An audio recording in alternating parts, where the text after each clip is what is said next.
Good morning everyone, welcome to movies classes. आज हम लोग अपने तीसरे चैप्टर का शुरुआत करने वाले हैं, जिसका नाम आपका linear equation in two variable है। एज पर इट्स थीम, यहाँ हम लोग पढ़ने वाले हैं एक ऐसे इक्वेशन के बारे में जिसमें हम लोग दो वेरिएबल्स का इस्तेमाल करेंगे, लेकिन उनका जो पावर होगा, पावर पॉलिनोमियल होगा, वो क्या होगा, आपका 1 होगा। क्लियर है? तो चलिए शुरू करते हैं इस चैप्टर में। अगर हम बात करें तो इसकी कंटेंट से मैं जो आज कंप्लीट करने वाले सेशन में हो। क्लियर? तो चलिए शुरू करते हैं इक्वेशंस का पहले टर्म। अगर हम linear equation in two variable की बात करें तो ये होगा क्या, आप सिंपल बोल सकते हो एक ऐसा इक्वेशन है ना जो क्या करे, जिसमें आपके दो वेरिएबल का इस्तेमाल हो, पर इनके जो पावर हो, यानी कि आपको बात करें तो वेरिएबल का जो हाईएस्ट एक्सपोनेंट होगा वो क्या होना चाहिए, 1 होना चाहिए, तभी तो वो लीनियर इक्वेशन कहलाएगा। क्लियर? तो हम लोग करने के वाले हैं, यानी कि अगर हम एक बात करें तो linear equation in two variable क्या होता है, एक ऐसा इक्वेशन जिसका डिग्री ऑफ पावर क्या हो, 1 हो, और जिसमें दो वेरिएबल का इस्तेमाल करा हो। क्लियर? अब उसके लिए यहाँ पर अगर इसके एक स्टैंडर्ड फॉर्म की बात करें, एक जनरल फॉर्म की रिप्रेजेंटेशन की बात करें, तो वो हम कुछ इस तरह से करते हैं, A X plus B Y plus C, where A B C are real numbers and A and B are not equal to 0। क्योंकि अगर ए और बी आपका 0 हो जाएगा तो फाइनली ये क्या होगा, आपका a इंटू एक्स यानी कि 0 बन जाएगा, b इंटू वाई यानी 0 हो जाएगा। तो फाइनली क्या बचेगा, ये c is equal to something, यानी कि ये सिंपल क्या होगा, ये कांस्टेंट इक्वेशन बन जाएगा। क्लियर है? सो क्या होना चाहिए, a और b के बराबर 0 नहीं होना चाहिए। इसके लिए मैंने एक और एग्जांपल लिया है, जैसे आप यहाँ पे देख लो 6x plus 4y plus 9 is equal to 0। ये आपका एक एग्जाम्पल हो जाएगा linear equation in two variable का। क्लियर है? अगर हम इसके बात करें तो आपको एक चीज़ पता होगा कि लीनियर इक्वेशन एक ऐसा इक्वेशन था जिसको आप ग्राफिकली ग्राफ पेपर पे क्या करते थे, रिप्रेजेंट करते थे, जो किसी तरह के एक लाइन का रिप्रेजेंट करता था, एक लाइन बनाता था। क्लियर?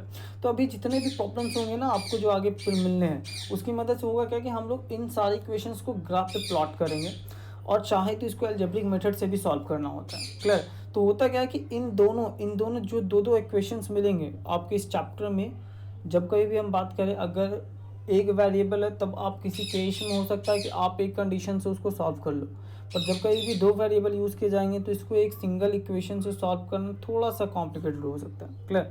इसलिए जब कभी भी आपके पास quadratic linear equation in two variable दिए जाएंगे तो वहाँ पर एटलीस्ट आपके पास दो इक्वेशन होगा, जो कि किस इस फॉर्म में हो सकता है, जिसको आप इस तरह से रिप्रेजेंट कर सकते हो, a1x plus b1 y plus c1 is equal to 0 and another one is a2x plus b2 y plus c2 is equal to 0। Clear?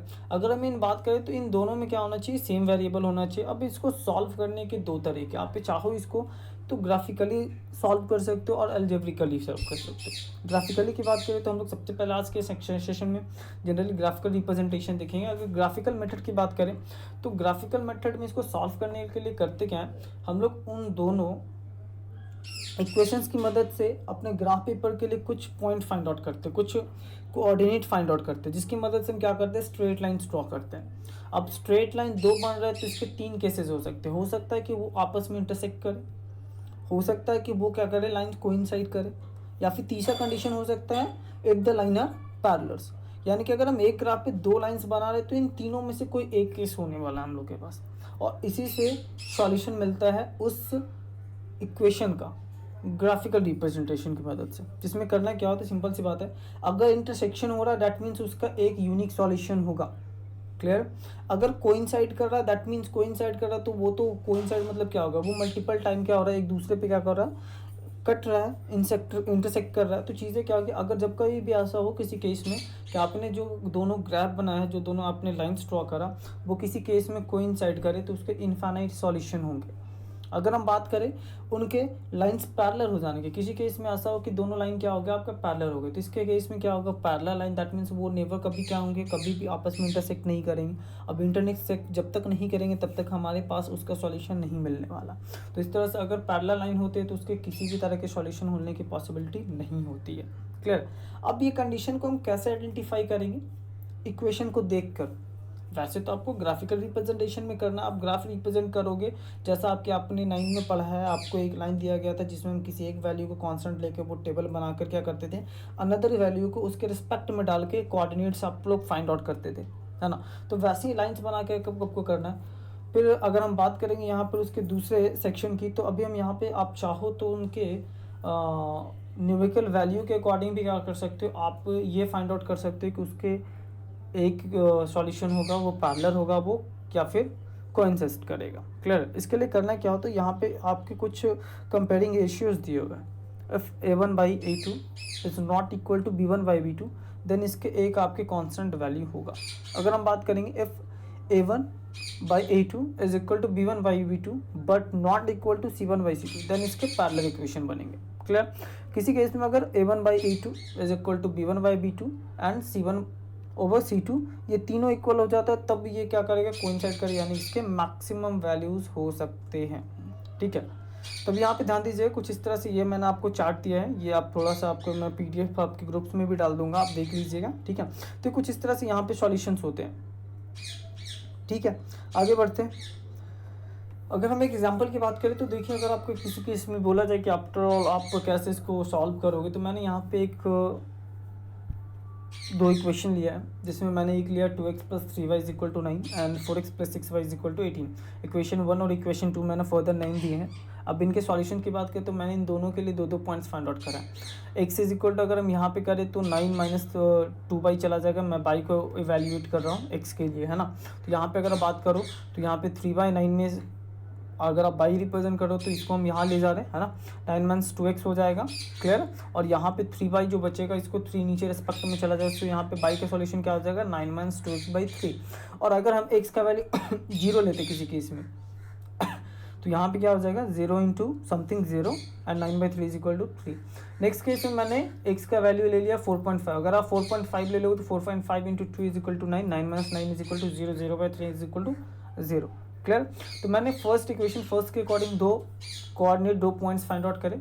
उसी तरह से मैंने क्या करा है, इक्वेशन 2 के लिए भी दो ऐसे ही पॉइंट्स क्या करें, दो कोऑर्डिनेट को फाइंड आउट करा। उसके बाद हम क्या करेंगे, ग्राफ चार्ट में आप इसको रिप्रेजेंट करोगे। ग्राफ रिप्रेजेंटेशन करने के लिए यहाँ पर देखा मैंने क्या करा, 0,3 लिया एंड 4.50 लिया।